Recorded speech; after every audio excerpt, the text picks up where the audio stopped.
জিবরিল আমিন আল্লাহ পাক হুকুম করছেন, জিবরিল আমিন চলে যান, আপনার জন্য মালাকুল মউত দাঁড়িয়ে আছে, আপনার সাথে মোলাকাত করিবে আমার দয়ার হাবিব ঘুরে ঘুরে আল্লাহ নবী সাল্লাল্লাহু আলাইহি ওয়াসাল্লাম অপেক্ষায় আছেন। আমার বাবা জিবরিল আমিনকে ডাক দিলেন, ও মালায়েকা ফারিস্তা জিবরিল, আমি আল্লাহ পাক তোমাকে হুকুম করলাম, চলে যাও চলে যাও চলে যাও, আমার হাবিবের ঘরে চলে যাও। আমার হাবিবের সাথে যতক্ষণ না তোমার মোলাকাত না হবে, আমার হাবিবের সাথে যতক্ষণ না তোমার দিদার না হবে, আমার হাবিবের জান মাথা করতে পারবে না। ও মালায়েকা ফারিস্তা জিবরাইল, আপনি চলে যান চলে যান। আল্লাহ পাক হুকুম জিবরিল আমিন আল্লাহ নবীর কাছে এসে হাজির হলেন। আল্লাহ নবীর কাছে এসে সালাম দিলেন, আসসালামু আলাইকা ইয়া রাসূলুল্লাহ, আসসালামু আলাইকা ইয়া হাবিবাল্লাহ, আমি জিবরিল আমিন এসেছি। আল্লাহ নবী সালামের জবাব দিয়ে আল্লাহ নবী বলেন, ও মালায়েকা ফারিস্তা জিবরাইল, আপনি কোথায় ছিলেন?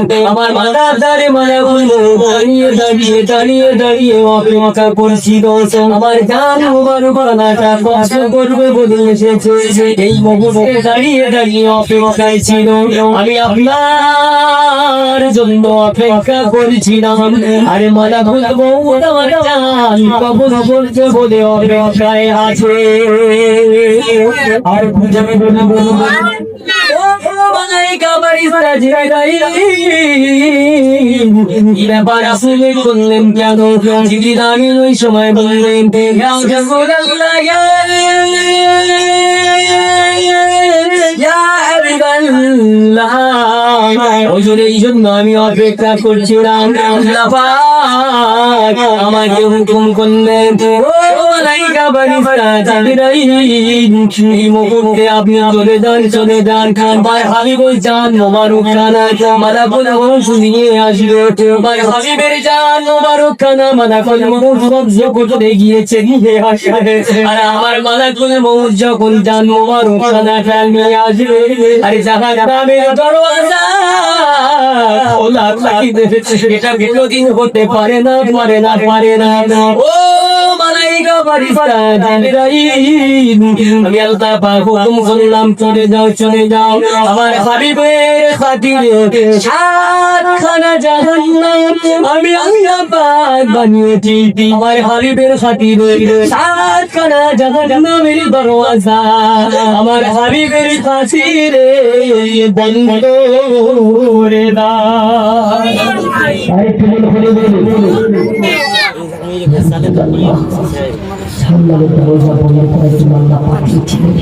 সেই পানি এক একটা দরওয়াজা 70 দিন যদি একটা ঘোড়া যদি দৌড়ায়, এ মাথা থেকে ও মাথা যত লম্বা হবে ততটা পরিমাণ দরওয়াজা, একটা দরজা দূরত্ব আছে, সাতখানা দরওয়াজা আল্লাহ পাক মানুষকে বন্ধ করার জন্য আদেশ করলেন। এই জন্য আল্লাহ নবী বললেন, ও মালায়েকা ফারিস্তা জিবরাইল, আমি রাসূলুল্লাহ আমার হাবিবের জাহান্নামের দরওয়াজা বন্ধ করেছিলেন, ঠিক আছে মেনে নিলাম। আমি রাসূলুল্লাহ আমার মহব্বতের খাতিরে তাবার কি কাজ দিয়েছিলেন? নবী যখন জিজ্ঞাসা করলেন, জিবরিল আমিন ওই সময় বলেছিল, ইয়া রাসূলুল্লাহ ইয়া হাবিবাল্লাহ, হুজুর আল্লাহ পাক আমার উপরে কাজ দিয়েছিল। কি কাজ? জিবরিল আমিন ওই সময় বলেছিল, ইয়া রাসূলুল্লাহ ইয়া হাবিবাল্লাহ, এই কাজটা হলো আল্লাহ পাক জান্নাত আমার আল্লাহ সৃজন করেছে বানিয়েছে। আমার আল্লাহ পাক বললেন, তোমার হাবিবের জান মোবারক খানাটা দিয়ে আসবে দিয়ে আসবে। মাথা শুনে আমার হাবিবের জান জাহান বড় খানাটা বন্ধ করে দিয়ে আসবে আরে জান্নাতের দরওয়াজা খানাটা খোলা থাকবে না এটা হতে পারে না ও মালাইকা বারিস্তা জিবরাইল আমার হাবিবের খাতিরে জাহান্নামের দরওয়াজা বন্ধ করে দিয়েছে আমার হাবিবের খাতিরে জান্নাতের দরওয়াজা আটখানা জান্নাতের দরওয়াজা আমার হাবিবের খাতিরে খুলে দাও আর খুলে ওই কাজে ছিলাম বলে আসতে আল্লাহ নবী বললেন জিবরিল আমিন যে সব তো আমার জন্য আমার গুনাহগার উম্মতের জন্য কি বলেছিল ইয়া রাসূলুল্লাহ কিচ্ছু না আল্লাহ নবী বললেন যাও আমার গুনাহগার উম্মতের জন্য কি ফয়সালা সাথে শুনিয়েছ কেন আমি রাসূলুল্লাহ এটাই চাই আল্লাহর কাছে গিয়ে বলেন আমার গুনাহগার বান্দার জন্য একজন জাহান্নামী হয় কজন একজন যদি জাহান্নামী যদি হয় আমি রাসূলুল্লাহ জান্নাতে যাব গিয়ে এদিকে মালাকুল মউত আল্লাহ নবী মোহাম্মদ ধরে দাঁড়িয়ে কেমন ভারী ওয়ালা নবী মালাকুল মউত কে ভয় করিয়ে রেখেছে চোখে পড়ে আর একটু বলো শুনে যাও আল্লাহর কাছে জিজ্ঞাসা যতক্ষণ না আল্লাহ আমার গুনাহগার উম্মত জাহান্নামে যদি যায় আমি জান্নাতে যাব সবার যেন আমার আল্লাহ জান্নাতে যায় আল্লাহ দরিনের দাজন দিয়ে আল্লাহ দরির হুকুম দিয়ে জিবরিল আমিন আল্লাহ পাকের দরবারে গিয়ে হাজির ইয়া রাব্বাল আলামিন আল্লাহ পাক আমার হাবিব আপনার হাবিব এই মুহূর্তে আমাকে পাঠিয়ে দিবেন আপনার হাবিব এই মুহূর্তে বলল আপনার গুনাহগার বান্দা যদি আমার হাবিবের গুনাহগার উম্মত যদি জাহান্নামে যদি জ্বলে জাহান্নামে যদি হয় আপনার হাবিব জান্নাতে যাবে না ইয়া রাসূলুল্লাহ কি গিয়ে বলবো আপনার হাবিবের কাছে একটা বার বলেন আল্লাহ পাক ওই সময় গিয়ে বললেন ও মালাইকা বারিস্তা জিবরাইল আমার হাবিবের কাছে গিয়ে বলে আপনার গুনাহগার উম্মতি যদি গুনাহগার উম্মতেরা যদি জাহান্নামের ভিতরে যদি জ্বলে আল্লাহ পাক আপনার পারমিশন দিয়ে দিল আল্লাহ পাক আপনার ইজাজত দিয়ে দিল আল্লাহ পাক আপনাকে জাহান্নামের ভিতরে ঢোকার ইজাজত দিয়ে দিল আপনি জাহান্নামের ভিতরে ঢুকে গিয়ে আপনি যদি আপনার গুনাহগার উম্মতকে যদি চিনে যদি দিতে পারেন আপনার গুনাহগার উম্মতকে যদি চিনে যদি পার করে আমি আল্লাহ পাক আমার কাছে যদি দাঁড় যদি পড়াতে পারে আমি আল্লাহ পাক আমার হাবিবের সুপারিশের বিনিময়ে জাহান্নামে আগুন হারাম করে দিয়ে জান্নাত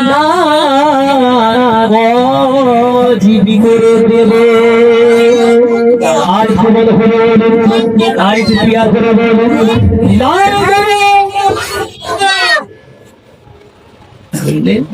আল্লাহ আপনার ইজাজত দিলে জাহান্নামে ঢোকা আপনি ঢুকতে যদি পারে আল্লাহ তাই দিলে হাজিরা দিতে পারে আল্লাহ পাক সুপারিশ কবুল করে দেন এবার হবে আল্লাহ নবীর গুনাহগার উম্মতকে চিনবে কেমন ভাবে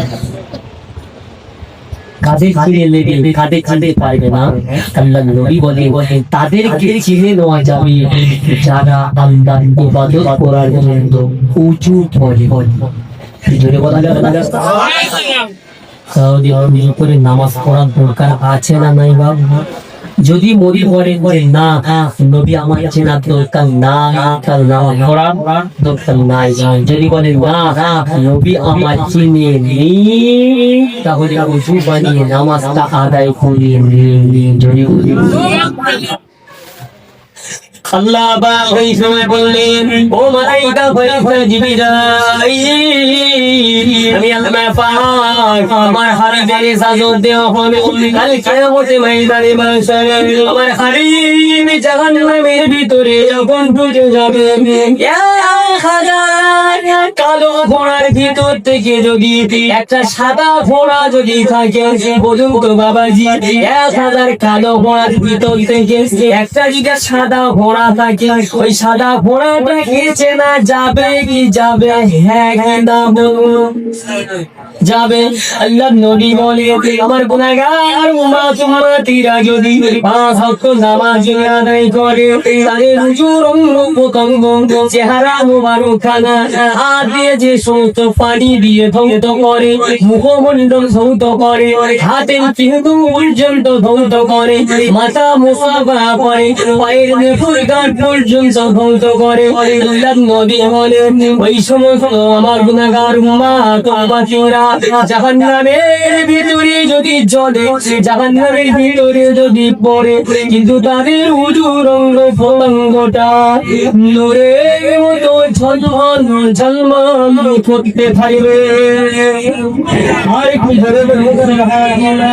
আল্লাহ নবী বলে, আমি জাহান্নামের ভিতরে যখন ঢুকে যাব, আমার গুনাহগার উম্মতকে যখন চিনে নিতে পারবো, এটা আমার উম্মত, এটা আমার উম্মত, এটা আমার উম্মত, এটা আমার উম্মত। আল্লাহ পাক চিনে চিনে চিনে চিনে বার করে দিয়ে আল্লাহ পাকের দরবারে যখন দাঁড় করাবেন, দয়ার নবী বলবেন, ইয়া রাব্বাল আলামিন, আল্লাহ পাক এগুলো হলো আমার উম্মত, এটা আমার উম্মত, এটা আমার উম্মত, এটা আমার উম্মত। আল্লাহ পাক বলবেন, আমার হাবিবের ইজাজতের বিনিময়ে, সুপারিশের বিনিময়ে জাহান্নামের আগুন হারাম করে দিলে, জান্নাত ওয়াজিব করে দিলাম। আর একটু জোরে বলুন সুবহানাল্লাহ। মালাইকা ফেরেশতা জিবরাইল, আপনি এতক্ষণ জাহান্নামের দরজা বন্ধ করার কথা বললেন, জান্নাতের দরজা খোলার কথা বললেন, আমার অন্তর শান্তি পাই। যখন গুনাহগার উম্মতের জন্য এই জাহান্নামের আগুন থেকে বাঁচানো এবং জান্নাতে যাওয়ার কথা বললেন, আমি রাসূলুল্লাহ আমার অন্তরটা ঠান্ডা হয়ে গেল। আর কি বলবো না